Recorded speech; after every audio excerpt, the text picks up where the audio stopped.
Hello అందరికి welcome back to Dolly dumplings. ఇవాళ recipe వచ్చేసి తోటకూర వేపుడిని ఎలా చేసుకోవాలో ప్రాసెస్ చూసేద్దాము. ఈ వేపుడిని చాలా సింపుల్గా చేసుకోవచ్చండి. అలాగే ఇది రసంలో కానీ పప్పుచారు కాంబినేషన్లో కానీ చాలా బాగుంటుంది. మీరు కూడా తప్పకుండా ట్రై చేసేయండి. ఇప్పుడు ప్రాసెస్ చూసేద్దాము. దీనికోసం ముందుగా నేను ఇక్కడ ఒక పెద్ద సైజు తోటకూర కట్టని తీసుకొని ఈ తోటకూర కాడలు కాస్త ముదురుగా ఉన్నట్లయితేను కట్ చేసి తీసుకోండి. నేను తీసుకున్న తోటకూర కట్టలకి అక్కడక్కడ కాడలు ముదురుగా ఉన్నాయండి. దానికోసమే కాడలు ముదురుగా ఉన్న వాటిని కట్ చేసి తీసుకున్నాను. ఇప్పుడు ఈ ఆకుని శుభ్రంగా క్లీన్ చేసుకొని సన్నగా కట్ చేసుకొని పక్కకు పెట్టుకోవాలి. ఇప్పుడు స్టవ్ ఆన్ చేసుకొని కడాయి పెట్టుకొని ఇందులో 2 టేబుల్ స్పూన్లు ఆయిల్ వేసుకొని ఆయిల్ వేడైన తర్వాత పోపు దినుసుల్ని వేసుకోవాలండి.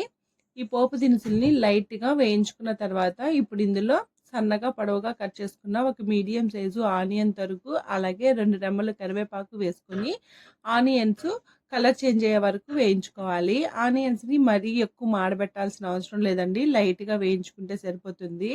అలాగే మధ్య మధ్యలో కలుపుతూ వేయించుకోండి. చూడండి, ఇక్కడ ఆనియన్స్ వేగిపోయాయి. ఇప్పుడు ఇందులో మనం సన్నగా కట్ చేసి పెట్టుకున్న తోటకూర ఆకుల్ని వేసుకోవాలి. నేను ఇక్కడ మామూలు తోటకూరని యూజ్ చేస్తున్నానండి.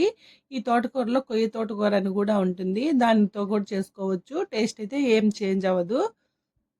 మంటని మీడియం టు హై ఫ్లేమ్లోకి అడ్జస్ట్ చేసుకుంటూ తోటాకుని మధ్య మధ్యలో కలుపుతూ వేయించుకోవాలి. చూడండి, ఇక్కడ నేను వీడియో క్లిప్లో చూపించే విధంగా తోటాకుని పైన కింద కలుపుతూ వేయించుకోవాలండి. అలా వేయించుకున్నట్లయితేను అడుగు మాడిపోకుండా ఈ ఆకు మొత్తం చక్కగా వేగుతుంది. ఇలా మధ్య మధ్యలో కలుపుతూ వేయించుకోవాలి. అలాగే ఒక 5 నిమిషాలకి ఈ తోటాకంతా కాస్త ఆవిరికి దగ్గర పడుతుందండి. చూడండి, ఇప్పుడు మంటని మీడియం ఫ్లేమ్లో ఉంచి ఈ తోటాకుని మధ్య మధ్యలో కలుపుతూ వేయించుకోవాలి. మీరు తీసుకునే తోటకూర కాస్త ముదురుగా ఉన్నట్లు అనిపించినట్లయితేను ఇందులో కొద్దిగా వాటర్ని యాడ్ చేసుకొని వేపుకోవచ్చండి. మరీ ఎక్కువ వాటర్ని యాడ్ చేసేయద్దు. ఒక 2-3 టేబుల్ స్పూన్లు వాటర్ని యాడ్ చేసుకొని మధ్య మధ్యలో కలుపుతూ వేపుకోవాలి. చూడండి, ఈ ఆకు వేగేలోగా ఒక మిక్సీ జార్ని తీసుకొని ఇందులో 5-6 కారం గల ఎండుమిరపకాయలు, అలాగే ఒక 10 వెల్లుల్లి రెబ్బలు, ఒక 1/2 టేబుల్ స్పూన్ గల్లుప్పు వేసుకొని మూత పెట్టుకొని ఈ విధంగా మిక్సీ పట్టుకోవాలి. సాల్ట్ అయితే ఎక్కువ వేసేయొద్దండి, ఆకుకూరలకి సాల్ట్ చాలా తక్కువ పడుతుంది. చూడండి, ఆకు ఉడికిందో లేదో చెక్ చేసుకొని ఒకసారి మళ్ళీ బాగా మిక్స్ చేసుకోవాలి.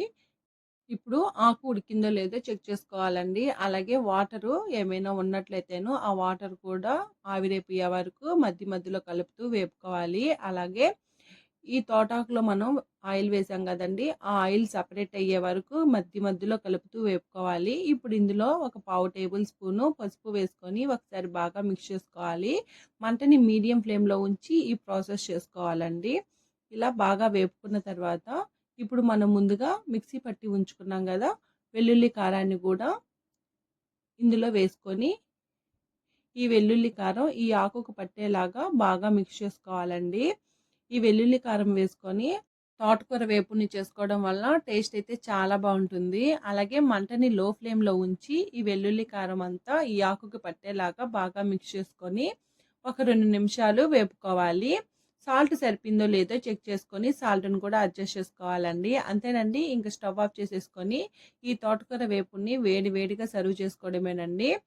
దీన్ని డైరెక్ట్గా తీసుకున్నా కానీ చాలా బాగుంటుంది. రైస్లో కాకపోయినా మీరు ఉత్తిగా తిన్నా కానీ చాలా బాగుంటుంది. చూసారు కదా తోటకూర వేపుని ఎలా చేసుకోవాలో ప్రాసెస్ ఏందో. ఈ వీడియో మీకు నచ్చితే లైక్ చేయండి, షేర్ చేయండి, కామెంట్ చేయండి. అలాగే మరిన్ని రెసిపీస్ కోసం మన ఛానల్ని సబ్స్క్రైబ్ చేసుకొని ఈ రెసిపీ మీకు ఎలా కుదిరిందో కామెంట్ చేసేయండి. అలాగే నోటిఫికేషన్ సింబల్ని ఆన్ చేయండి. Thank you for watching.